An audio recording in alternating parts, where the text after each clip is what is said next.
Kun raadiyoo daandii haqaati. Kun sagantaa raadiyoo daandii haqaati.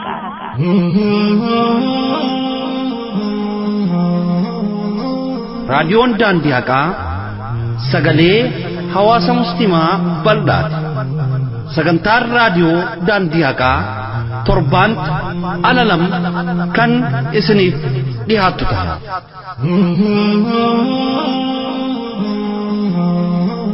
Inna lillahi wa inna ilayhi raji'un. Gaddi lammikoo gaddi hawaasa koo akkamumaan jechoota akkamiidhaan akka ibsu na dhibee sagantaa kana akka ittiin jalqabu wallaalee eeysarraa kahee eeysatti akka deemu na dhibee lammii abdii biyyaa abdii borii tahan galaanni narraa nyaatee qurxummiin narraa nyaatee akkam jedhee hawaasa kanaadhaaf ergaa kana dabarsa jechuun hedduu na cinqee na dhiphise. Lammiin biyya bal'oof ardii laallistuuf badhaatu osoo qabu biyya bal'oof ardii laallistuu qabdu kana keessatti jiraachuu dadhabee ardiin isaa humnoota mootummaa wayyaanetiin irraa saamamee kabajni isaa irraa mulqamee biyya isaa keessatti jiraachuu dadhabee biyya laalliftuu kana dhiisee biyyaa godaanutti kahe. Biyyaa godaanus osoo galmatti kaayyeeffataniin hin bahin gidduutti hafan. Dargaggoonni kaayyoo qaban lakkoofsi isaanii 69 dhaqqabu naannoo Oromiyaa godina Baaleef Arsii keessaa galaana Meditiraaniyaaniidhaan lubbuun isaanii galaafatameera. Rabbiin maatii isaaniif hawaasa isaan dhabe hundaaf Rabbiin obsa haa kennu. Obboleewwan keenya Rabbiin subhaanahu wa ta'aalaa qubtuma isaanii jannatul firdaws haa godhu. Roorroo hamma naga'u lammii kiyya irratti dhaqqabsaa. Roorroo hamma naga'u hawaasa kiyya irratti dhaqqabsaa. Ammas hin saalfatu mootummaan nama nyaataan mootummaan sirna nama nyaataa kun ana filadhaa jechuun duula inni geggeessaa jiru hordofaa jira hawaasnis taa'ee taajjabaa jira. Harka kiyyaan mootummaa ijoollee koo ajjeesu. Mootummaa lammii koo ajjeesu mootummaa lammii koo biyyaa ari'u mootummaa lammii koo biyyaa ari'ee galaanaaf kennisiisu harkattiin filadhu qaba laata hawaasni isa filu jira laata hawaasni keenya dammaqiinsan yeroo inni walitti jaaree diina isaa kan ofirraa qolatu yeroo inni walitti jaaree diina isaa kan ofirraa barbadeessu amantiidhaan roorrifamnee sabummaadhaan roorrifamnee mirga abbaa biyyummaa dhabnee lafni keenya nurraa saamamee qabeenyi keenya nurraa saamamee masjidni keenya nurraa saamamee jiru akkamii qabna laatan mootummaa kana wajjin jiraachuun gaheera mootummaa kana wajjin jiraachuun nu gaheera fakkaattota isaaf garaan bultoota gandaaf aana keessa isa wajjin hiriiruudhaan hawaasa keenya roorrisan tokkoon seenan maqaa isaanii ni galmeessa guyyaan isaan seeraaf dhiyaatan fagoo miti. Inna lillahi wa inna ilayhi raji'un. Rabbiin subhaanahu wa ta'aalaa qubtuma obboleewwan keenyaa jannatul firdaws nuuf haa taasisu. Biyyi teenyaa ni mannoo ayyoo jennee ammannee hidhaafi ajjechaadhaan keessatti nagaa dhabnee garaa nu soonu diduu nagaa itti daamannee wayyeeffata kajeellee gama ormaa bakannee.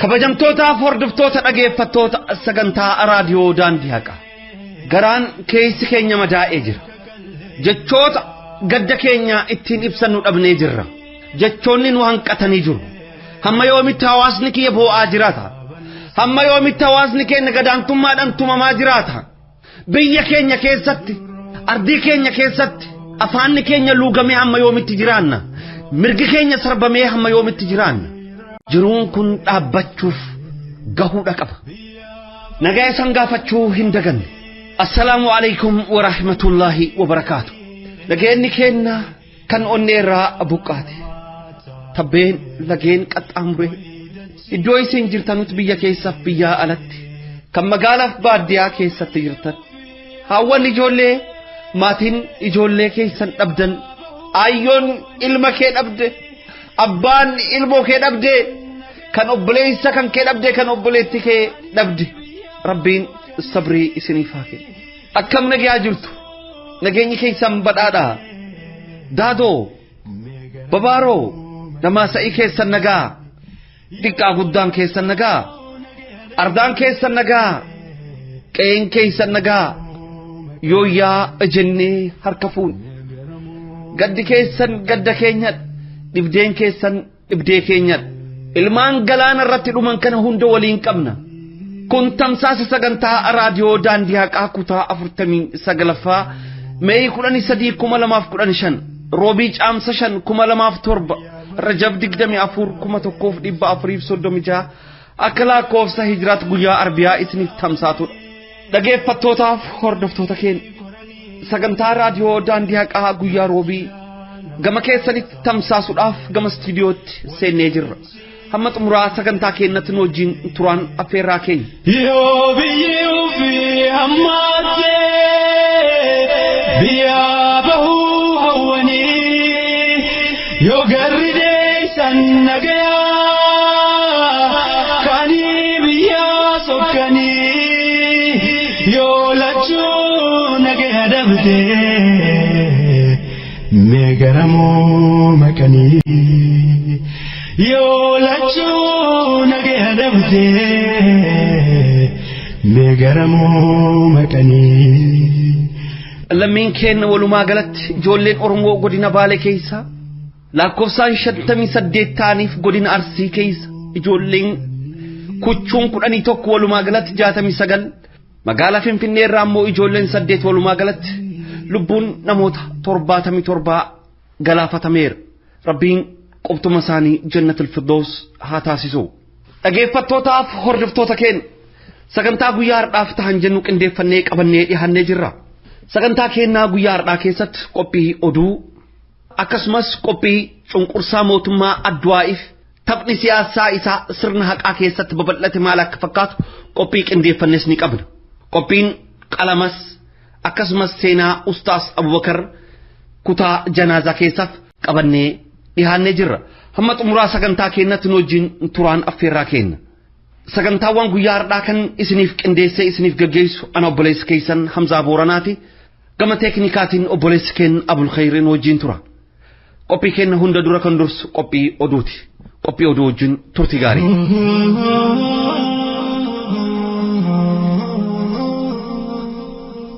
mata dureewwan oduu guyyaa har'aa garba mediteraaniyaanii gubbat godina baalee obboleewwan 58f godina arsii obboleewwan 11 lubbuun isaanii darbuun mirkanaa'e viidiyoon adoolessa 24/2005 guyyaa jumaataa magaalaa Tootolaamoo fi Qaabatoo fi Kofaletti mootummaa wayyaanee hawaasa keenya musliimaa irratti okkora gaggeessaa ture waajjira mootummaa keessaa miliqee akka bahee beekame bulchiinsi mana hidhaa qaallitti gocha seeraan alaa koreewwan keenya irratti raawwachuu cimsee itti fufuun isaa ibsame godina Harargee lixaa aanaa Doobbaa ganda Leenca Waddeessaa magaalaa Mishigitti sagantaan muhaadaraa guddaan gaggeeffamuu ibsame godina Arsii lixaa aanaa Kofalee magaalaa Waabee keessatti qaamotni mootummaa imaama masjida Nasrii Sheekh Abdoo Umar waajjirratti waamuudhaan akeekkachiisa kennaniif obboleessi keenya Mujiib Aminoo ammas waxabajjii 2007 beellamame manni hidhaa Qiliinxoo zoonii Haarawaa ijaarametti hidhamtoota galchuu jalqabe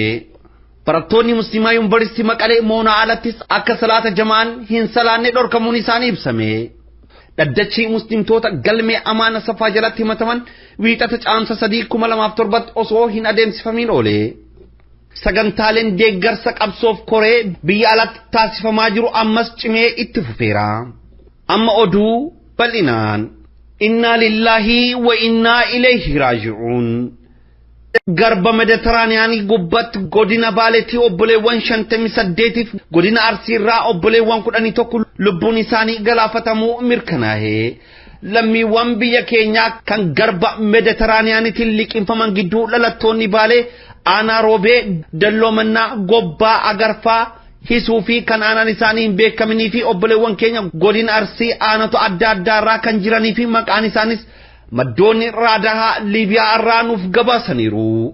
dhiheenya kana lammiiwwan biyyoota adda addaarraa jiruu isaanii fooyyeffatuuf gara biyya Awurooppaatti Suudaan irraan gama Liibiyaa irraa immoo dooniin Ixaaliyaatti baqataa turan galaana Mediteraaniyaanii irratti nyaataman 700 keessaa isaan 77 lammiiwwan biyya keenya muslimtoota kan ta'an 8 magaalaa Finfinnee fi obboleewwan keenya 8 ijoollee Oromoo Baalee aanaa Dalloomanaa irraa yommuu ta'an akkasumas ijoolleen naannoo Oromiyaa Baalee Roobee Soddomaa fi naannoo Oromiyaa godina Baalee aanaa Agarfaa obboleewwan lama ana gobbaa obboleewwan afur ana hisuu obboleewwan lama fi kan aanan isaanii hin beekamin godina Baalee obboleewwan 12 fi godina Arsii irraa obboleewwan 11 aanota adda addaarraa kan lubbuun isaanii galaanan galaafataman ta'uu beekuun danda'ameera.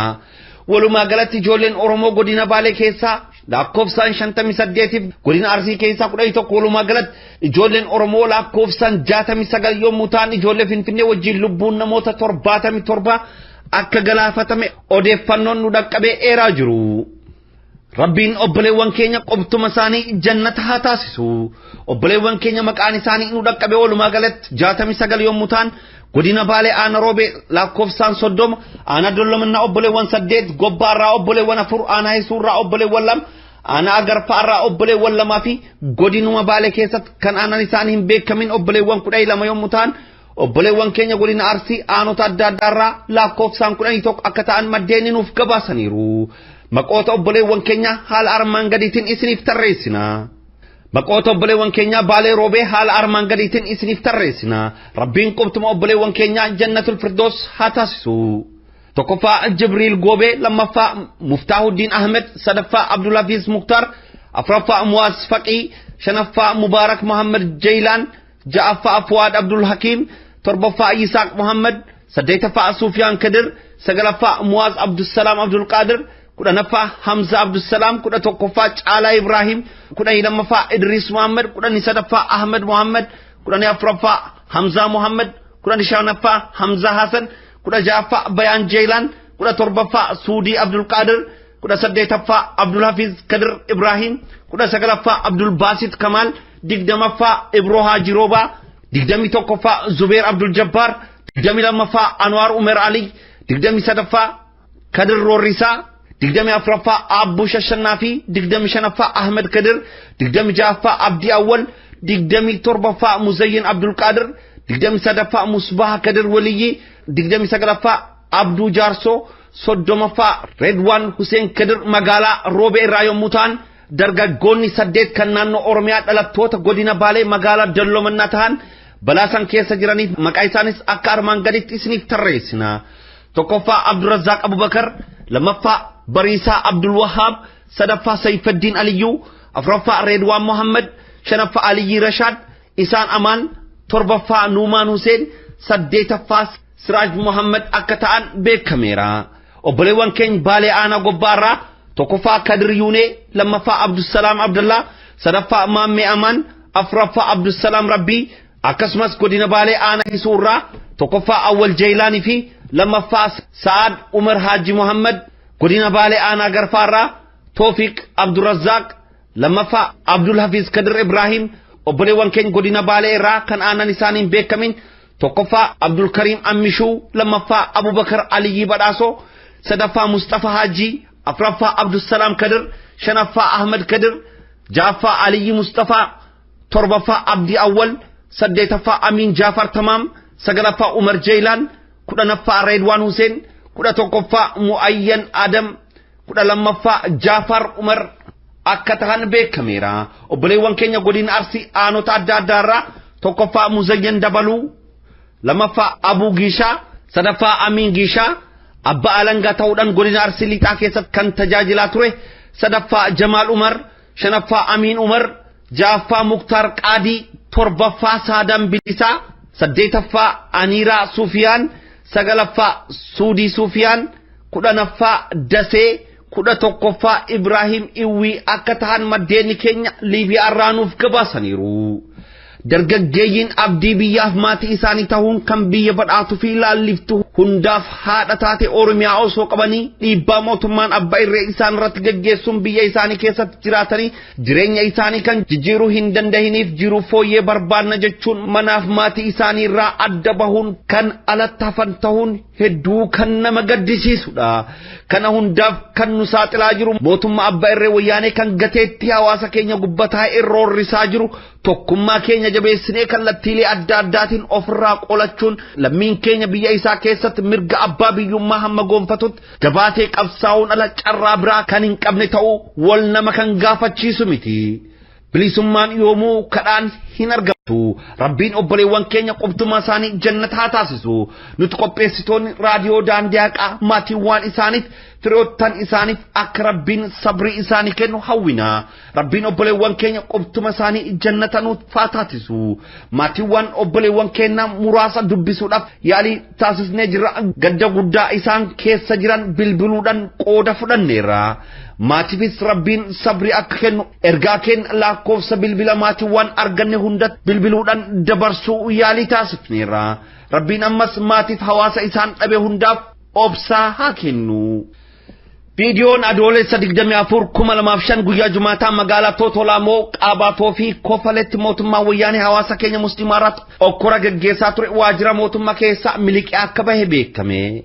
Video waajjira mootummaa keessaa miliqee bahe kana gubbatti poolisoonni federaalaa fi basaasonni mootummaa yeroo ajaja hawaasa irratti akka tarkaanfii fudhatan ajaja dabarsaa ture eenyummaa isaanii viidiyoo irratti saaxilameera. Guyyaa adoolessa 24/2005 obboleewwan keenya dhiigni isaanii dhangala'ee 14 ol akka ta'e yerootti gabaafamaa tureera. Obboleewwan keenya magaalaa Totolaamoo Qaabatoof Kofalee gubbaa dhiigni isaanii dhangala'ee lakkoofsaan 14 ol yommuu ta'an maqaa isaanii akka armaan gaditti isiniif waamma. Tokkoffaa Adam Jilichaa, lammaffaa Leencoo Jilichaa, sadaffaa Habiib Waabee, afuraffaa Gaachenoo Tusee, shanaffaa Muhammad Bal'isoo, ja'affaa Jamaal Arshoo Arsii, torbaffaa Muhammad Ida'oo, saddeetaffaa Amaan Bulii, sagalaffaa Muhammad Hasan, kudhanaffaa Rashiid Burqaa, 11ffaa Abush Ibrahim, 12ffaa Maamush Ibrahim, 13ffaa Tukee Basoo, 14ffaa Abdul Karim Abdul Nur akka tahan kanaan dura sabaa himaalee adda addaarraan gabaafamaa kan ture ta'uun ni yaadatama. Mootummaan abbaa irree kun lubbuu hawaasa keenya kallattiilee adda addaatiin kan cafaqaa jiru yommuu ta'u yeroo ammattis obboleewwan keenya biyya isaanii keessatti jiraachuu dadhabanii irbaata galaana kan ta'aa jiraniif biyya dhabanii osoo hin ta'in mootummaan biyya keessa isaan jiraachisu dhorkee akka ta'e ka'ee nufuu ifa galeedha. Hawaasni yeroo kamiyyuu caal yeroo filannoo kanatti tokkummaa isaa kallattiilee hundaan eeguudhaan mootummaa nama nyaataa kana ofirraa fonqolchee kaasuuf wal ijaaruun isaa dirqamaadha jechuudhaan beektonni kallattiilee adda addaadhaan beeksisaa jiru. Hamma yoomitti biyya keenya badhaatu Oromiyaa keessatti qaamota lakkoofsaan murna xiqqoodhaan roorrifamna jechuudhaan kan gaafii kaasanus hin dhabamne. Hojiiwwan mootummaa wayyaanee kana cinaa dhaabbachuudhaan kan hawaasa keenya roorrisan keessaa qaamota biyoo adda durummaan kan tuqaman yommuu ta'u kanaaf filannoo bara kana gubbatti hawaasni dammaqinaan wal kakaasee hojii boonsaa hojjechuudhaan mirga isaa kan kallattii amantiitiin akkasumas sabummaatiin sarbamee kabajsiisuu qaba jechuudhaan beektonni dubbataa jiru. Yeroon qaamonni gocha hawaasaa nagaa shororkeessu kan har'atti hirmaatan hunduu seeraaf dhiyaatan fagoo miti kan jedhaman hin dhabamne.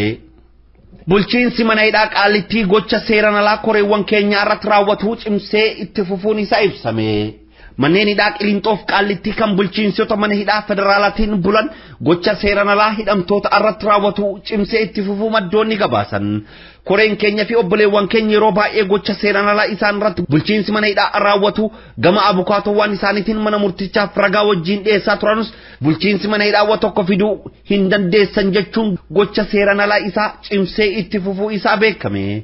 Manni murtii federaalaa yeroo baay'ee mirgi hidhamtoota akka kabajamu ajaja dabarsus bulchiinsotni mana hidhaa manni murtii nuu hin ajaju jechuun gocha seeraan alaa raawwatu cimsee itti fufuu ibsameera. Koreewwan keenya akka maatiiwwan isaanii wajjin wal hin qunnamne yeroo tokko hijaaba sababeeffachuudhaan yeroo biroo immoo sa'a itti ziyaaraman daangessuudhaan mirga heeraaf seerri biyyittii koreewwan keenyaaf kenne akka sarba jiran kan ibsame yommuu ta'u bulchiinsonni mana hidhaa waan barbaadan raawwatuudhaan seera feera biyyittii ol ta'uu isaanii kan agarsiisaa jiran ta'uu beekameera. Hoggantoonni manneen hidhaa federaalaa gara mana hidhaa Qaallittiitti deemuudhaan kamisa darbe hidhamtoota kan dubbisan yoo ta'u koreewwan keenya haala hidhamtoota biroo irraa adda ta'een kan daangaa yeroo irratti kenname ta'uu ibsuudhaan mirga heeraaf seera biyyattii isaaniif kenne kan sarbaa jiran ta'uu maddoonni gabaasaniiru. Hoggantoonni manneenidhaa federaalaas iyyannoo koreewwan keenya eega dhageeffateen booda yeroo ziyaaraa keessan sa'aatii 6 walakkaa irraa gara sa'a 7tti akka isiniif hiiquu isinii taasifna jechuun kan baacan ta'uu ibsameera. Koreewwan keenya gama isaaniitiin kan barbaadu daqiiqa 30 kan nuuf dabalamu osoo hin ta'in hidhamtoota biroo irraa maaf addatti mirgi keenya sarbama mirgi keenya hidhamtoota biroo wajjin eeggamuu qaba jechuun balaleeffannaa cimaa akka dhageessan maddoonni keenya nuuf gabaasaniiru. Hoggantoonnis dhimmicha irratti kan mari'atan ta'uu ibsuudhaan kan deeman yommuu ta'u hanga ammatti jijjiiramni taasifame tokkoyyuu hin jiru jechuudhaan maddeenni oduu guyyaa har'aa nuuf gabaasaniiru. Godina Harargee lixaa aanaa Doobbaa ganda Leencaa Waddeessaa magaalaa Mishigitti sagantaan muhaadaraa guddaa guyyaa dilbata darbe gaggeeffame. Naannoo Oromiyaa godina Harargee lixaa aanaa Doobbaa ganda Leencaa Waddeessaa magaalaa Mishigitti sagantaan muhaadaraa guddaan dilbata Caamsaa 2 cufiinsa majlisa magaalitti argamu sababeeffatuudhaan kan qophaa'e ta'uu maddoonni keenya nuuf gabaasaniiru. Hawaasni musliimaa gandoota adda addaa irraa kan hirmaate yoo ta'u gandoota akka Leencaa Waddeessaa dhaqaqqabaa tokkummaa mataa Leencaa walqixxummaa ibsaa badhaasaa waltaanee lubbuu dhaqqabii laga Leencaa fi dhaqqabaa irraa hawaasni kan hirmaate fi alimoonni ustaasonni fi daa'imman garaagaras bakka adda addaa irraa saganticha irratti kan hirmaatan ta'uu maddoonni keenya nuuf gabaasaniiru. Alimoota fi keessummoota saganticha irratti hirmaatan gidduu tokkoffaa Haydar Abdurrahman magaalaa Hirnaarraa, lammaffaa Sheek Ahmad Basraaraa ganda dhaqqabaarraa, sadaffaa Sheek Aliyyi Muusaa abbaa majlisichaa, afuraffaa Sheek Abdurrahman Sultaan godina Arsiirraa, shanaffaa Sheek Abdul Fattaa yookaan Kutub Haajii aanaa Leencaa Waddeessaarraa hirmaatuun isaanii beekuun danda'ameera. Sheekonni saganticha irratti hirmaatan hunduu mata dureewwan adda addaa filatuudhaan muhaadaraan kun kan adeemsifamee ture yoo ta'u haala yeroo ammatti hawaasni musliimaa biyya keenya keessa jiru barsiisa abaashii ilaalchisee tokkummaa mirga dubartootaa qaroomina islaamaa mata dureewwan biroo irratti muhaadaraan kan adeemsifame yoo ta'u koreewwan fala barbaaddu hawaasa musliimaa fi muslimtoota biyyattii keessatti yakka tokko malee dararamaa jiraniif du'aa'iin kan taasifame ta'u maddoonni keenya nuuf gabaasuudhaan sagalee du'aa'iif muhaadaraa naannawaarraa nuuf erganiiru. Sagantaa muhaadara kana irratti qophiiwwan bashannanaa akka walaloo diraamaa adda addaa kan barnoota dabarsan darasoota fi dargaggootaan kan qophaa'e ta'uu beekameera. Saganticha akka hafuuf qaamonni mootummaa aanaa Doobbaa irraa bilbiluudhaan yaalii taasisaa turanis bulchaan maddeenni keenya naannawaarraa nuuf eeraniiru. Maqaa Leencaa Waddeessaa kan ta'e obbo Ahmed Haji kun dhimma amantiitii isiniin ilaallatu jechuun kan dhorkan yoo ta'u obbo Ahmed Haji saganticha irratti sangaa kan arjoomee fi hawaasni musliimas qarshii hoolaa akkasumas re'ee kan arjoomaa ture ta'uu maddoonni keenya nuuf gabaasaniiru. Hojiin boonsaan bulchaan ganda Leencaa Waddeessaa kan ta'e obbo Ahmed Siraaj dalage hojjettoota mootummaa naannawaa sanatti argaman hundaaf fakkeenya akka ta'ee fi diini isaanii cina dhaabbachuudhaan qaamota mootummaadhaaf ajaja daangaa darbee hunda qeebaluu akka hin qabne kan agarsiisudha jechuun maddeenni keenya naannawaarraa nuuf eeraniiru. Maqaan magaalittiitis Mishigirraa gara Bashaqitti ulamootan kan jijjiirame yoo ta'u hiikanis badhaatu jechuu ta'uu beekameera. Sagantaa ho'a kanatti hawaasni musliimaa lakkoofsaan guddaa ta'e bakka adda addaarraa nyaata bunaaf shaayii qabatuudhaan karaa dheeraa qaxxaamuruun kan hirmaatee fi dheebuu daawaaf qaban tokkummaa islaamaaf qaban hanga humnoonni mootummaa saganticha gufachiisuuf yaalii taasisanus hawaasni musliimaa tokkummaadhaan kan ofirraa deebise ta'uu beekuun danda'ameera. Godina Arsii lixaa aanaa Kofalee magaalaa Waabee keessatti qaamonni mootummaa imaama masjiida Nasrii Sheek Abdoo Umar waajiratti waamuudhaan akeekkachiisa kennaniif. Godina Arsii lixaa aanaa Kofalee magaalaa Waabee keessatti farroonni hawaasa islaamaa obbo Badhaasoo Huseenii fi obbo Muhammad Dubbilaa imaama masjiida Nasrii Sheek Abdoo Umar waajiratti waamuudhaan da'awwan masjiida keessatti gootan hamma filannootti mootummaa kana filadha kan jedhu ta'uu qaba. Namni biraa masjiida keessatti da'awa godhe jennaan itti gaafatamummaa sitti fudhata jechuun sodaachisuu isaanii maddoonni keenya nuuf gabaasaniiru. Kanuma wal qabatee mootummaa wayyaanee manneen hawaasaa irra naanna'uudhaan akka nu filtan nuuf mallatteessa jedhee kan hawaasa cinqaa jiranii fi waraqaa duulana filadhaa kinniisa manneen hawaasaa irratti maxxansaa yoo waraqaan kun citee bu'ee sittuu itti gaafatama jechuun hawaasa kan sodaachisaaf cinqaa jiran ta'uu maddoonni nuuf gabaasaniiru. Akka maddeenni keenya nuuf gabaasanii nuti hawaasni Waabee isin filachuun dhiiga ijoollee keenyaaf ulamoota keenya irratti tarkaanfachuu ta'uu isaanii beektanii akka duula kanarraa dhaabbattan jechuun erga isaanii dabarsaniiru. Obboleessi keenya Mujiib Aminuu ammas waxabajjii 2007 beellamame. obboleessi keenya Mujiib Aminuu muslimtoota baate afur duratti magaalaa Finfinnee irraa hidhaman irratti ragaa dharaa bahuu dhabuu isaatiin yakka tokko malee hidhaadhaan hiraaramaa jiru. Obboleessi keenya Mujiib Aminuu guyyaa har'aa beellama isaa irratti hundaa'uudhaan mana murtii Lidataa kan dhiyaate ta'uu maddoonni keenya nuuf gabaasaniiru. Mujiib Aminuu yeroo ammatti mana hidhaa maakalaawwitti yakka tokko malee kan hidhamee hiraaramaa jiru yoo ta'u manni murtii akka mirga waabitiin lakkifamu ajajus ajaja mana murtii tarkaanfachuun hidhamee kan jiru yoo ta'u beellama isaa irratti hundaa'uun guyyaa har'aa roobii caamsa 5/2007 dhiyaatus ammas waxabajjii 2/2007 kan beellamame ta'uu maddoonni keenya nuuf gabaasaniiru. Qaamonni mana hidhaa hoogganan seera ol kan ta'anii fi ajaja mana murtii kamiyyuu kan hin kabajne ta'uu yeroo adda addaatti mirkaneessuu cimsanii itti fufaniiru. Biyyattiin kan bulaa jirtu seeraaf heeraan osoo hin ta'in basaasota mootummaatiin ta'uu beektonni seeraa dubbataaru. Manni hidhaa Qilinxoo zoonii haarawaa ijaarametti hidhamtoota galchuu jalqabe. Koreewwan fala barbaaddu hawaasa muslimaa kan yakka tokko malee hidhamanii fi hidhamtoota baay'ee biroos kan of keessatti hammatee argamu. Manni hidhaa Qilinxoo zoonii duraanii 3 irratti zoonii 4ffaa kan ijaare yoo ta'u hidhamtoota zoonii waan duraan turan irraa namoota filuunii fi namoota haarawaa dhufan zoonii 4ffaa kanatti kan geeddaraa jiru ta'uu maddoonni keenya nuuf gabaasaniiru. Yeroo ammaa kanatti hojiiwwan tajaajila hawaasaaf barbaachisoo ta'an yeroo itti ijaaramuu qabanitti mootummaan sirna kana hoogganaa jiru kan lammiiwwan ukkaamsu hojii taasifate mootummaan addu'aayi bakka lammiiwwan itti ukkaamsu mallaqa guddaa baasuudhaan babal'isaa kan jiruu fi lammiiwwan gaafii mirgaa gaafatan kamuu hidhuuf unqursuu cimsee kan itti fufe ta'uu keessa beektonni ibsaaru. Barattoonni muslimaa yuunivarsiitii Maqalee moonaa alattis akka salaata jamaa hin salaanne dhorkamuu isaanii ibsame. Yuunivarsiitii naannoo Tigraayitti argamu yuunivarsiitii Maqaleetti barattoonni moonaa alattis akka hin salaanne kan dhorkaman ta'uu maddoonni keenya nuuf gabaasan. Kanaan dura barattoonni jamaadhaan moonaa yuunivarsiitichaa keessatti akka hin salaanne dhorkamuu isaaniitiin mallaqa sassaabanii moonaa alatti mana kireeffatuun kan salaata turan yoo ta'u bara 2004tti mootummaa fi majliisonni seeraan alaa mana kana keessaa akka ba'an taasisuu isaanii ni yaadatama. Barattoonni moonaa alattis mana kireeffatanii akka hin salaanne dhorkaman kun bakka itti salaatan dhabuu isaaniitiin daandii moonaa alatti argamutti kan salaataa turan yoo ta'u humnoonni mootummaa majliisota seeraan alaa godinicha wajjin ta'uudhaan akka isaan daandii irrattis hin salaanne dhorkamuu isaanii ibsameera.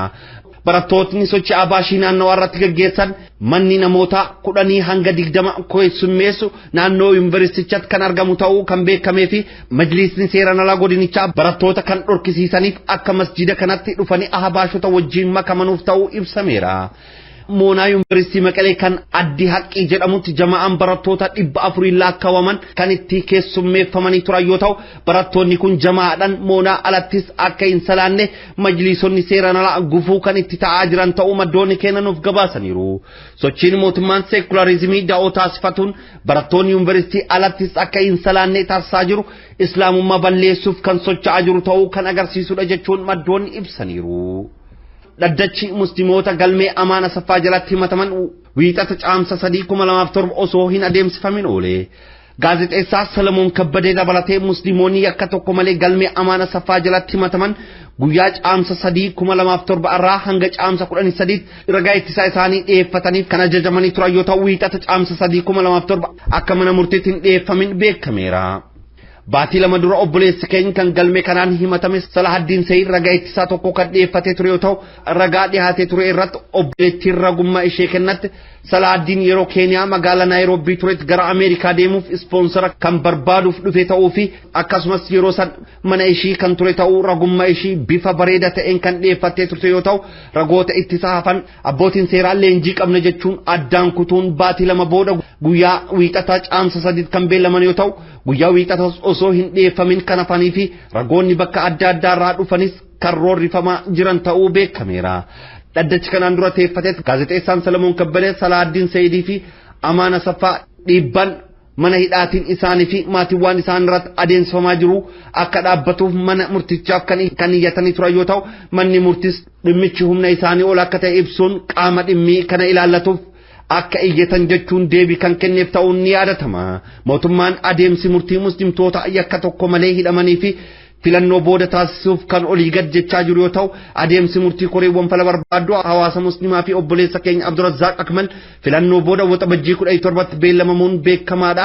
Haa ta'u malee kan obboleewwan galmee Amaana Saffaa jalatti himatamanii yoomiif akka beellamame kan hin beekamin ta'uu maddoonni keenya nuuf gabaasaniiru. Dabalataanis mootummaan baatii tokko dura namoota ragaa ittisaaf qophaa'an kana barbaaduudhaan kan hidhaa jiru ta'us isinii gabaasuun keenya ni yaadatama.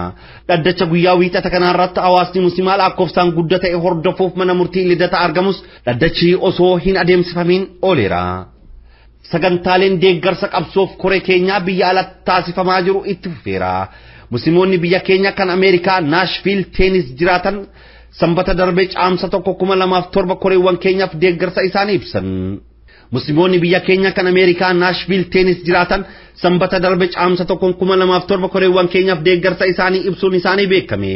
Sagantaa adeemsifame kanarratti hirmaattonni qulqullummaa koreewwanii kan ragaa bahan yoo ta'u murtiin isaan irratti kennamus kan uummata irratti kennamu ta'uu ibsaniiru. Saganticha irratti qophiiwwan adda addaa kan qophaa'aa turan yommuu ta'u Sheek Kaalid dabalatee aktiivistoonni beekamoon kan biroos haasawaa taasisaniiru. Hirmaattonni koreewwan bilisaan lakkisuu alatti murtii kamiyyuu kan hin fudhanne ta'uu fi qabsicha hanga dhumatti kan deeggaran ta'uu ibsataa turaniiru. Dhaggeeffattootaaf hordoftoota keenya oduun keenya guyyaadhaaf qabannee isiniif dhiyaanne kana fakkaatu qophiiwwan keenya hafan wajjin turti gaarii.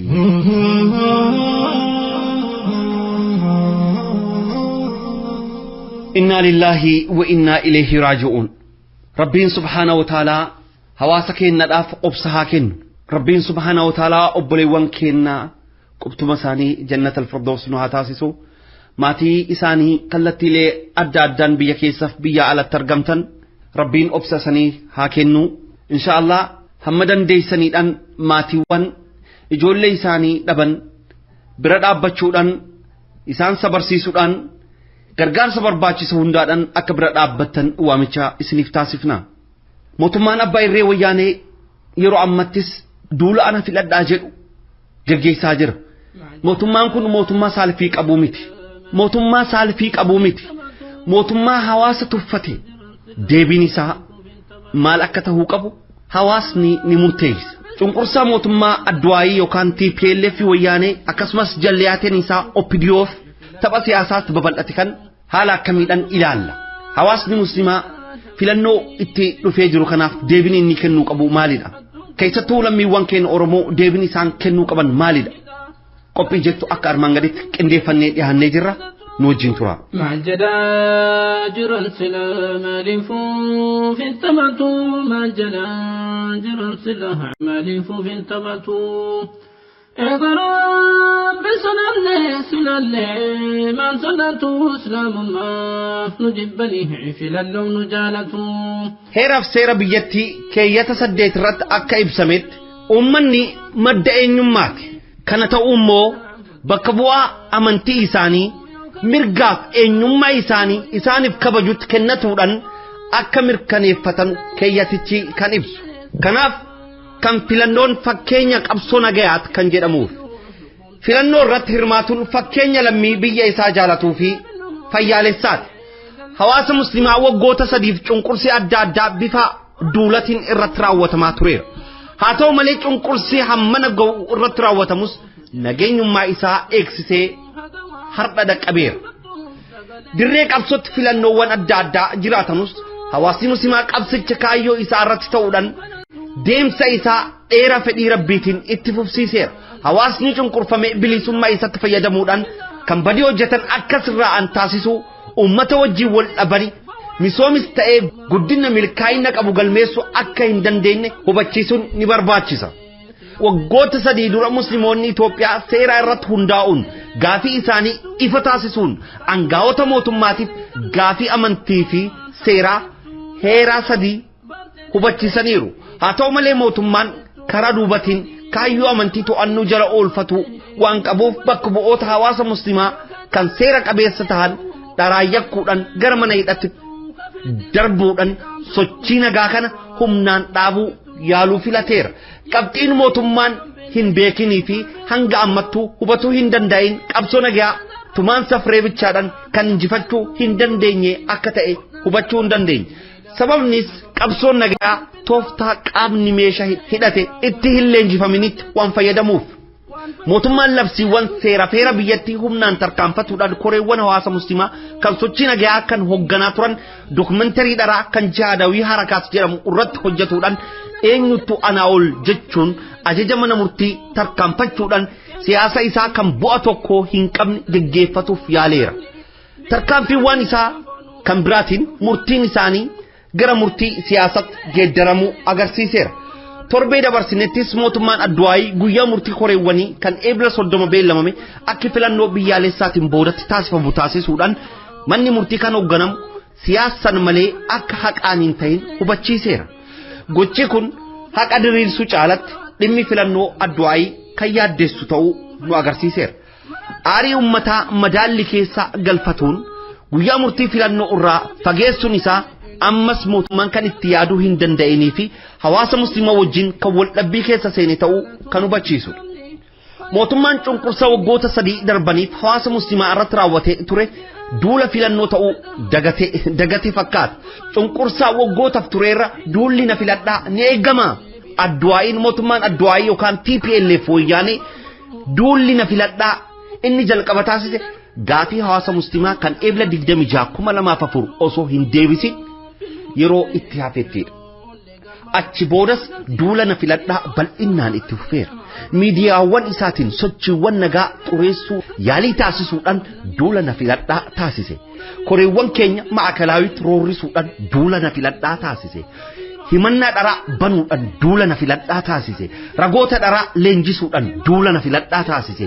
Mirga hidhamtoota sarbuudhaan duula na filadhaa taasise. Galmeen duula filannoo isaa dubbatamee hin dhumu. Guyyaa Jumaataa diraamaa siyaasaa hojjetuuf jecha hawaasa musliimaa irratti miidhaa raawwatuun duula filannoo taasise. Guyyaa Iidatti dhiiga muslimtoota jigsuudhaan duula filannoo taasise. Kofaletti dhiiga hawaasa musliimaa lakkoofsaan 14 ol ta'an totolamoo fi magaalota kofaletti dhiiga muslimtoota jigsuudhaan duula na filadhaa taasise. Asaasatti dhiiga muslimtoota jigsuudhaan duula na filadhaa taasise. Hararitti muslimtoota qulqulluu ajjeesuudhaan duula na filadhaa taasise. Garbatti dhiiga muslimtoota jigsuudhaan duula na filadhaa taasise. Hijaaba dubartoota musliimaa gubuudhaan duula na filadhaa taasise. Quraana gubuudhaan duula na filadhaa taasise. Arraboota kabajaa nama tuqan arrabsuudhaan duula na filadhaa taasise. Qorattoonni isaa kan heeraf seera tarsaasa gataa jedhan duula filannoo taasisaniiru. Poolisoota isaatiin muslimtoota hidhuu fi tumsiisuun duula filannoo taasiseera.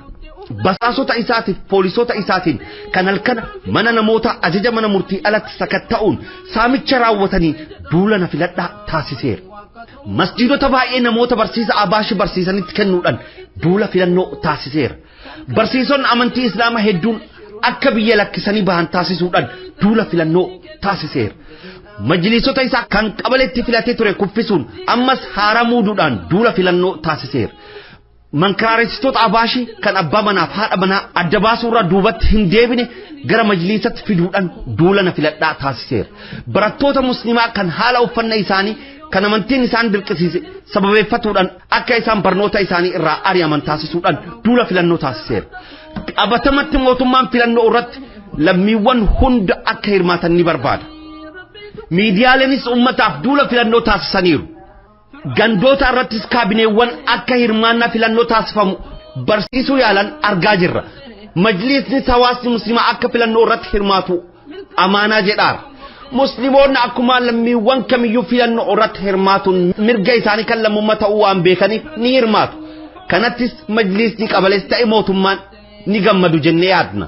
Hawaasni musliimaa amantii isaaf quuqamu wanta kamiyyuu caala duula filannoo Adduwaayiin geggeessaa ture akka gaariitti beeka.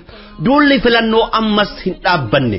Ammas Adduwaayiin adeemsa mana murtii keessa seenuun murtii siyaasaa dabarsuuf duula filannoo nuuf taasisaa jira. Eeyyeti murtiin siyaasaa koreewwan keenya irratti kennamu filannoo ammaatis ta'e kan fuulduraatis duula filannoo sammuu hawaasa musliimaa kamiyyuu keessaa hin dagatamnedha. Duula filannoo kana irratti lammiin kamiyyuu qaama naaf ta'a jedhee filatuuf mirga guutuu qaba. Kanaafuu hawaasni musliimaa filannoo kanatti ta'e kan fuulduraatiifis dammaqinaan mirga isaa kan lammummaa ni baha. Hawaasni musliimaa filannoo kana irratti duula filannoo waggoota dheeraaf isa irratti gaggeeffamaa ture mirkaneeffatee jala sararee wanta beekuuf filannoo kanaaf eenyu akka filuu qabu hawaasni bareechati beeka. Hawaasni filannoo bara kana irratti duula filannoo isa irratti taasifame hubachuudhaan mootummaa zaalima isa irratti roorroof cunqursa hammana gahunda isa irratti gaggeesse ofirraa fonqolchee darbuuf filannoo kana irratti bal'inaan ni hirmaata. Aduun rabbiin jibbuu yoomiyyuu nu jaalatu jaalala jaraan fedhu nu jibba akka dhiiftu hagamaa mijjeeffattuuf dagalee nu tarkatu yoo lubbuun itti dhufte deebaa nu kadhatu filannoo nutu fillaha gaafa kaan nu taphatu filannoo nutu fillaha gaafa kaan nu taphatu islaamni gowwaa miti yoo maraa kan uffatu kan shiroo hammi malee kun galee silan beektu kan islaam nin barbaanne qabattee haa sirbitu. Dhaggeeffattoota hordoftoota keenya halumaa hordofaa turtaniin qophiin keenya fi waa'ee filannoo ilaalchisee kana fakkaata. Mootummaan duula ana filadhaa kan gaggeessuu jalqabe har'aa miti. Yeroo gaafiin keenya ka'ee irraa kaasee duula ana filadhaa yookaan duula filannoo gaggeessaa jira. Gaafa mirga keenya sarbee gaafa ijoollee keenya ajjeesee irraa kaasee duula filannoo gaggeessaa jira. Maarree harka keenya kamittuu hiraarriif cunqursi kun cufiin irratti gaggeeffamee mootummaa zaalima kana filata. Hawaasni keenya eenyu filachuu akka qabu ni beeka. Kanaaf hawaasni keenya kallattiilee adda addaatiin sodaa tokko malee wal ijaartanii kaardii filannoo keessaniidhaan mootummaa hiraarsaan mana ga'uun irratti gaggeesse kan hojii isaadhaaf galata inni argachuu qabu hunda ni kenninaaf inshaallah. Humna qaamna nuun jette haqa feete suutantu humnati kenna rabbii yoomiyyuu nun dandeettu islaamni bineensamii kan foonuu fi uf nyaatu koree fi la ergatte osoo jaarri gubattu koree fi la ergatte osoo jaarri gubattu kan homaa balleessine yoo diimaa gurraachatu. Dhaggeeffattootaaf hordoftoota keenya kanatti aansuudhaan qophiin keenya qophii qalamaati. Qophiin qalamaa torbee darbee diraamaa wasiyyaa keessatti barnoota akka argattan abdii qabna. Qophiin qalamaa guyyaa har'aa maal qabattee nuuf dhiyaatti? Qophii qalamaa wajjin turti gaarii. Assalaamu alaykum jedheesiniin gahee galannee kan rabbiiti kan waliin nu gahee meeqa umriin dhumnaan addunyaarraa ka'e yaa rabbi mu'mintoota harkaa kan kee gahee yaa Allah nama diin keetii jecha bahe. Qophii qalamaa birri wanni rabbiin uume qalama ableen qalamaatis qalama. Dhugaa qalamaan deeggarree dhara qalamaan mormina kurtiin qalamaa torbaanitti al tokko isiniif dhiyaatti qabxiilee adda addaa of keessatti hammatti diraamaa walaloo asoosama walumaa galattuu hogbaruudhaan haasofnaa toltuu wal ajajnee hamtuurraa wal dhowwina kaayyoon keenya barsiisaa buhaarsu buhaarsaas barsiisu marti keenya reediyoo daandii haqaa haa caqasu.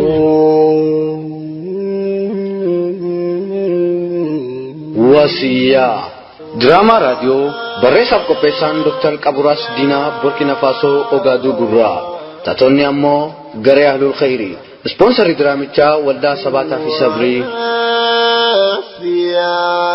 wasiyaa kalseenu qabnu jabduu wasiyaa diinirra jabaadhaa yalmaanayyaa ifnee biraayaanaa jiruu duniyaa بكايتي قالوا أخيرا ويا بيايتي وارو أخيرا ويا أخيرا ويا لامتي يا بابا والسجلك ولد لنا كيرا ويا لامتي يا بابا مكسلي بالك باب جلانا نو والو كلا Lamiti ya baba galana tatete tukitwagni bize amma garumal to damase goya de jiso jechi de yo yo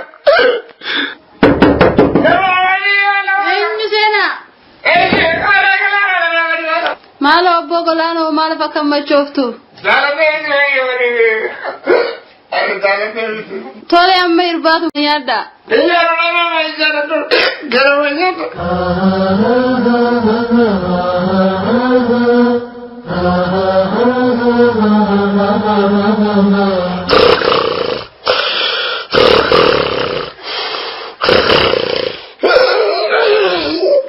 Obogalano khair kursi yada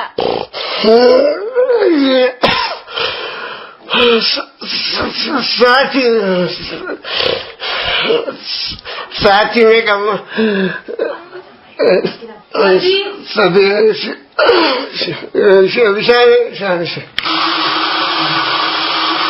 Kuno hoda bishaan. Eda garuu maaliif akkas dhuida abjuun keessan illee gaarii hin turre. Deemti to kursi shangaru bitti to duga. Ayo. Jala royeru maal fakkaate jala de duga nyiru barani. Duga nama baay'een baddale eenyu Sheikh Muhammad Jattamo Sheikh Ibrahim nama baay'een isite jirani yeroon yakka hojjete kana yaada duga natti dhagama barattoota Oromoo kanan mana hidhaa kadaawi geeche jira musliimtoota masgida baay'ee irraan ariisise ay wanjalli kiyya baay'ee dhugaa rabbi yakka kiyya sana baqachuu jedheetanii machaawwan jaalladhee dhugaa giifti to dhugaa rabbi.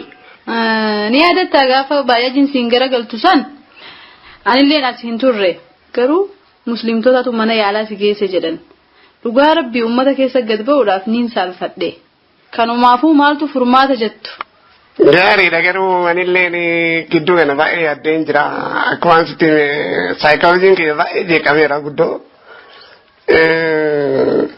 Eenyu abbaan elangaa tokkolleen quraana irraa waan tokko naaf dubbatee ture nan ilaale eenyu kan afaan amaariffaatti qabee tokko dubbiseen ture. Hin jira inni jedhe san dhugaa hin jiraan garuu dhugaan seene iyyuu quraana irra wanta akkasii hin jiran seene. Edaamattiin islaama kun baay'ee gaarii ture garuu dhugaan musliimni koo takkaan baddaleen beeku maan angoole garuu ani dogoggoree tamanii bakka garaa kiyyaaf bitamee tamanii uummata kana miidhe malee dhugaa akkamii sammuu kiyya boqonnaa kan nuuf illee hin barre bakka nan sallama jedhee murteesse bakka musliimaan taa'ee murteesse bakka giiftii koo maal jetta garuu. Dhugaa rabbi anis isiniin sodaadhe malee niin taha jee yaadeen jira. Bakka hin danda'ai hin danda'ara waraana.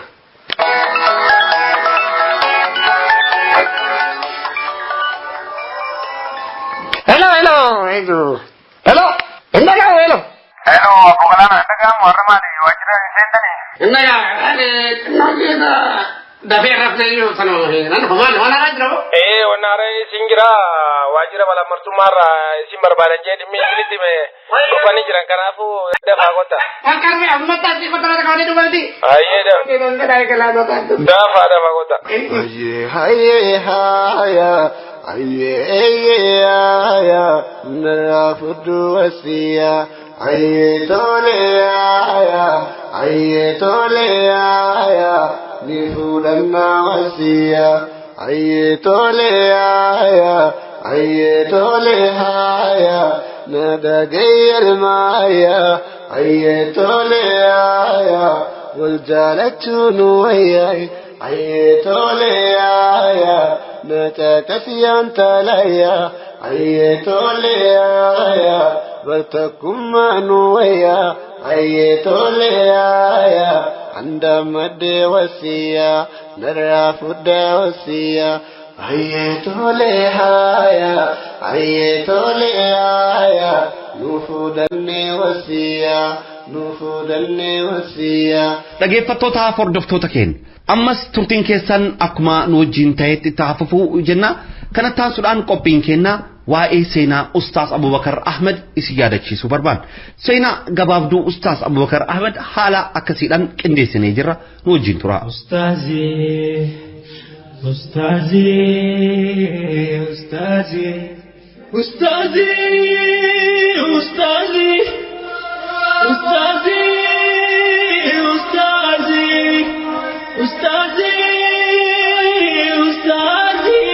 سينا قبابدو أستاذ أبو بكر أحمد كارو أجاتو تنيا بيفتحن فكنيا أمباسادر ناقنيا تنشن دين بيا خنيا كارو أجاتو تنيا بيفتحن فكنيا أمباسادر ناقنيا تنشن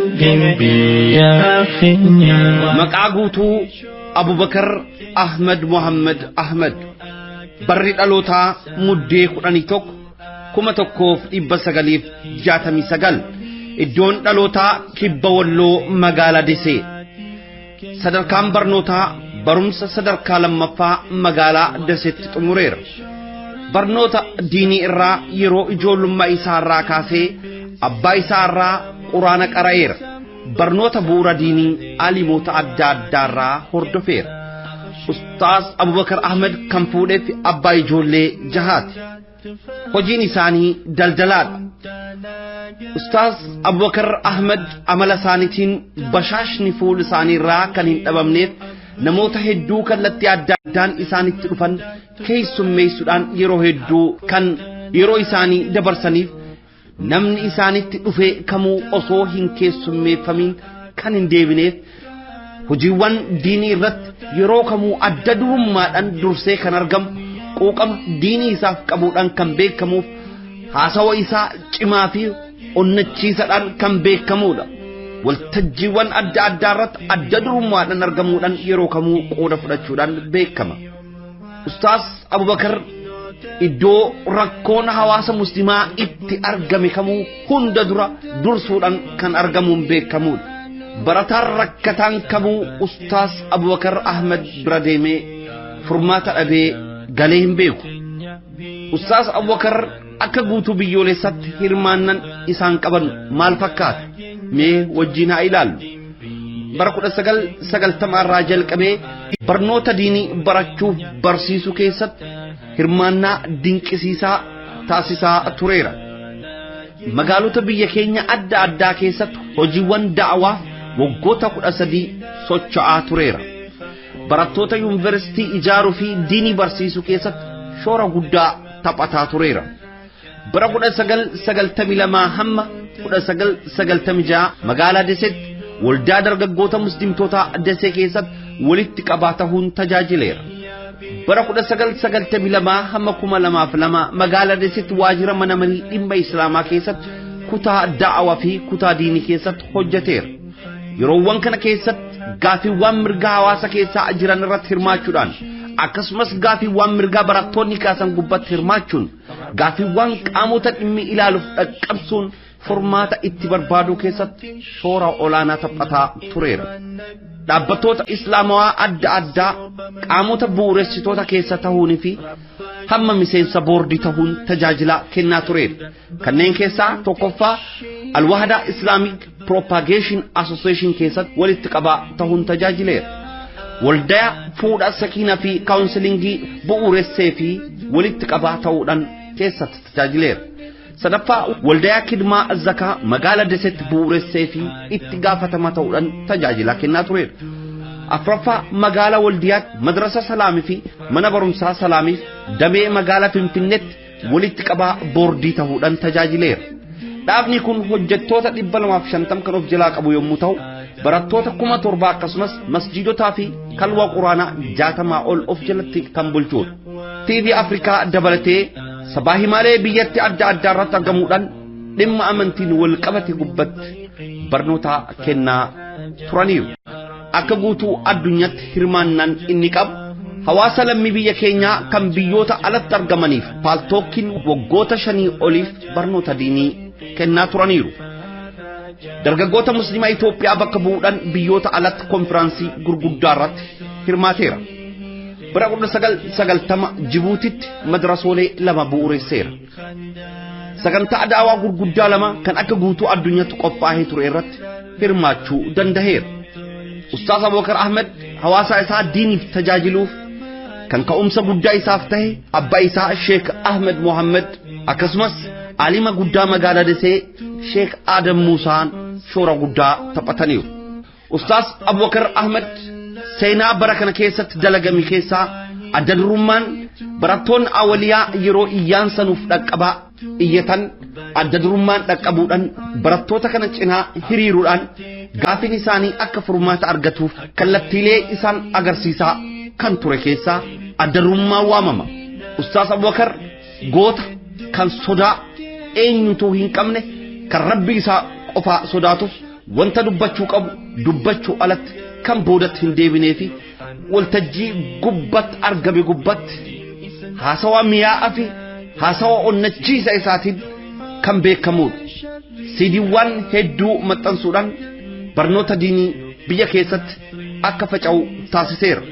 Ustaaz Abubakar Ahmed amajjii 2004 kan bu'uureffameef gaaffiiwwan hawaasaa 3 qabatee koree fala barbaaduu ka'eef koree kana keessatti filatamaa hawaasa fi walitti qabaa koree ta'uudhaan karaa seera qabeessan mootummaaf gaafii dhiyeessuu isaatiin shororkeessaa jedhamee adoolessa bara 2004 irraa ji'oota 34 darbaniif mana hidhaa keessatti roorrifamaa Ustaas Abubakar Ahmed yeroo ammattis akka inni jaalleewwan isaa wajjin waliin argineef mana hidhaa obboleewwan isaa wajjin turan irraa addatti baafamee qofatti roorrifamaa manneen hidhaa mootummaa kana keessatti kutaa qabbana keessatti roorrifamaa tureera manneen hidhaa mootummaa kana keessatti sa'aatii 18f huccuu malee akka inni dhaabbatu taasifameera roorroon kana hin jedhamne irratti gaggeeffameera kana wajjin qabsoo kan irratti cichuudhaan harka osoo hin kennatin gaafiin hawaasa kiyyaa hammanaaf deebi'uutti wanti angaafadhe sirriidha karaa malee na hiitanii karaa malee na roorrisaa jirtan jechuudhaan sodaa isaanii malee sodaa rabbii qabatee fulletti isaan dura dhaabbatee isaan wajjin mormii cimaa taasisaa tureera himannoota adda addaa saalfachiisoo isaa irratti banuudhaan haamilee isaa cabsuudhaaf yaaliin isaan hin taasisin hin jiru konkolaataa keetiidhaan quba guddaa nama irra deemte jechuudhaan himannaan irratti banameera himannaan biyya keenya keessatti sadarkaa tokkoffaadhaan nama kofalchiisee biyya keenyatti himannaa Ustaas Abubakar Ahmed irratti banamee ture quba guddaa isaarra konkolaataan kan kee deemee jira jechuudhaan himannaan irratti banamee ture himannaan kun dhumaa irratti kufaa taasifamuudhaan Ustaas Abubakar Ahmed himannaa kanarraa bilisa ta'aniiru kallattiilee adda addaatiin ragaa ittisaa adda addaa dhiyeeffachuudhaan qulqullummaa koree fi qulqullummaa isaa bakka bu'ummaa uummata qabatee kan socho'e malee dhimma dhuunfaaf kan hin socho'in ta'uu ifatti saaxilee dubbateera Ustaas Abubakar Ahmediif koreen fala barbaaddu hawaasa muslimaa yeroo ammatti murtee dhumaa irratti ni murteeffama jedhamee eebla 30 beellamni qabamus mootummaan abbaa irree filannoo booda gaggeessa jechuudhaan beellama koree fala barbaaddu hawaasa muslimaa qaroo ijateennaa gara waxabajjii 17tti geeddaraniiru rabbiin subhaanahu wa ta'ala ustaasa keenya Ustaas Abubakar Ahmediif koreewwan fala barbaaddu hawaasa muslimaa hunda bilisaan nuu lakkisee maatii isaan jaalatu hawaasa isaan jaalatu wajjin rabbiin nagayaan walitti nu faayidaa'u koreen nu hidha Ustaas Abubakar jechuun hawaasa jechuun Ustaas Abubakaridha qabsoon keenya hamma dirree injifannootti itti fufa Allahu akbar Rabbin khayya ahad takallani sanibdu وانفتن ريهدس عدوينه ما في الدون عدوينه ما في الدون رب خيا أحد تكلني سنبدو وانفتن ريهدس عدوينه ما في الدون يا ربي موتي أرجو ومنسي أجاجا وجعلنا مخرجا من أستاذي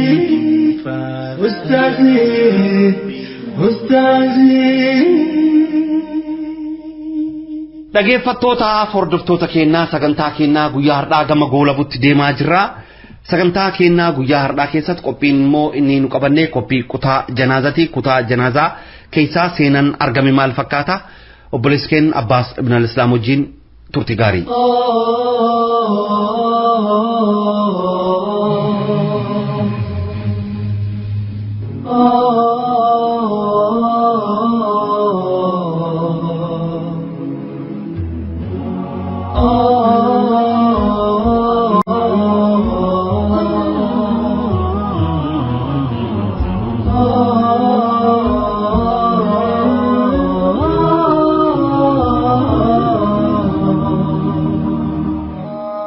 السلام عليكم ورحمة الله وبركاته سينا كتا جنازة كان هردا سيني قبني دهان نجر نهردفا سينان كن كان راوة بيا كويتت انت اللي براسان الراهفت اكس جتشون نتبتشيفت چيدا رياتي ياف قياتا مراستو هفي نوتس قلقلمر كونكولاتا كينيان باهودان بشنان ميشوان بكا أدى ديمودان بين هل كان سنت قلقل كيسانا نو سافوري ولي بالبلاتين والأرجين هريان تين tan sadaffaa konkolaataa qabattee dhufuudhaan konkolaataa ishiitiin nama 3 taanee manaa baan cidha hiriyyaatiyyaaf guyyaa lamattu hafaaf cidha kana irratti eenyuttu weellisaa eenyuttu dhiichisaa jennee yaaddawaa jirra.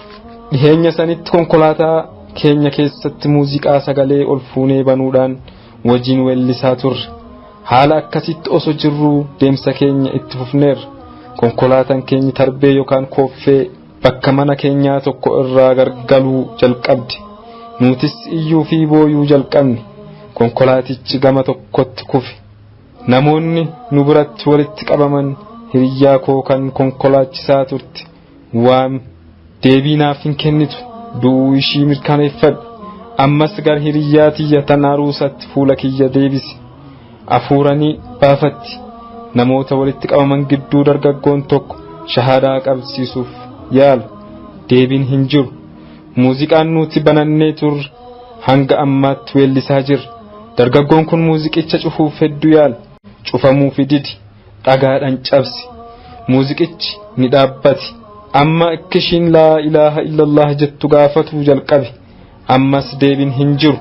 Bilbilli ishee bilbilamee waamichi bilbila ishees muuziqaa ture.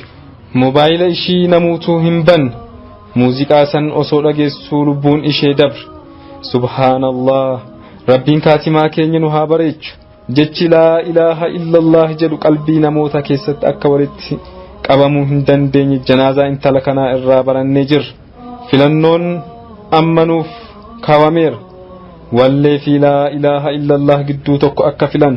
Kan filatan irratti akka duutan ammoo hin shakkinaa. Haaluma irratti duutanittis akka kaafamtan beekaa. الحمد لربنا الذي خلقنا نمددي الحمد لربنا الذي خلقنا نمددي الشكر لربنا الذي عافينا من مرضي الشكر لربنا الذي عافينا من مرضي علماء نغرزني جبنو أدسني أدولهدي علماء نغرزني جبنو أدسني أدولهدي لكسان جدني ركتوين أولتني غافقدي أفبراين أرغني أبوليس في المامكم بدي إنا لله وإنا إليه راجعون. ربين سبحانه وتعالى اتقالكين نوها بريتشو. ربين سبحانه وتعالى وركاتي ما نساني بريدورا نوها تاسسو وركاتي ما نساني فوقتورا ربنون تاسسين. dhaggeeffattoota hordoftoota keenya sagantaan keenya guyyaa har'aaf qindeeffannee qabannee gama keessanitti dhiyaannee kana fakkaatu qophii filannoo irrattis filannoo caamsa 16 bultii muraasa qofattoo nuuf hafe bultii 11 qofattaaf hundi keessan bakkuma jirtanutti kalatti hundaan waljabeessaa tokkummaa keessan eegaa mootummaa roorrisaa hawaasa keenya cafaqaa jiru kanaaf deebiin yeroon itti kenninu ammaadha. Hin sodaatina sodaa of keessaa fonqolchaa balleessaa. Mirga abbaa biyyummaa argachuuf, mirgi amantii keenya kabajamuuf, mirgoota sarbamne hunda gonfachuudhaaf kaardii keenyadhaan ni filanna. Hawaasni filannoon isaa maal akka ta'u ni beeka. Dhaggeeffattootaaf hordoftoota keenya sagantaa keenya osoo hin guulabiniin dura mata dureewwan oduu isin haa dhageessisu.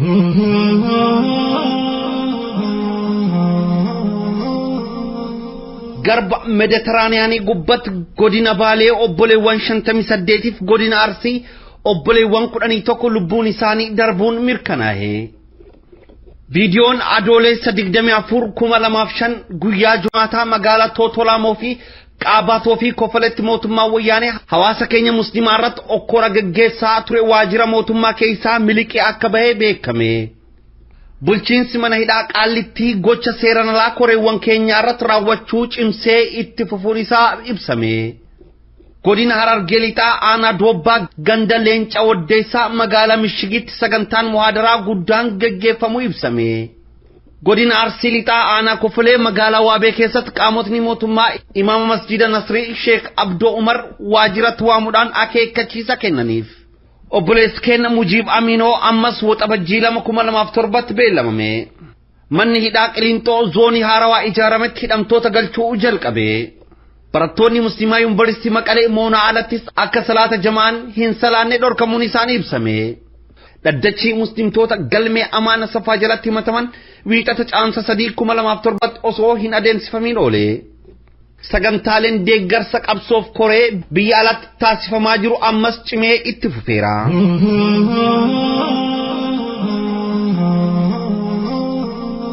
Dhaggeeffattoota hordoftoota keenya sagantaan keenyaa Meey 13,2015 roobii caamsa 5,2007 Rajab 24,136 guyyaa har'aaf qabannee isiniif dhiyaannee kana fakkaatu sagantaawwan guyyaa har'aa kan qindeessee isiniif gaggeessaa ture an obboleessa keessan Hamzaa Booranaati. Gama kutaa teeknikaatiin obboleessa keenya Abul Khayrin wajjin ture hamma sagantaa keenya taanutti deebinee wal arginutti. Wassalaamu alaykum wa rahmatullahi wa barakaatuh.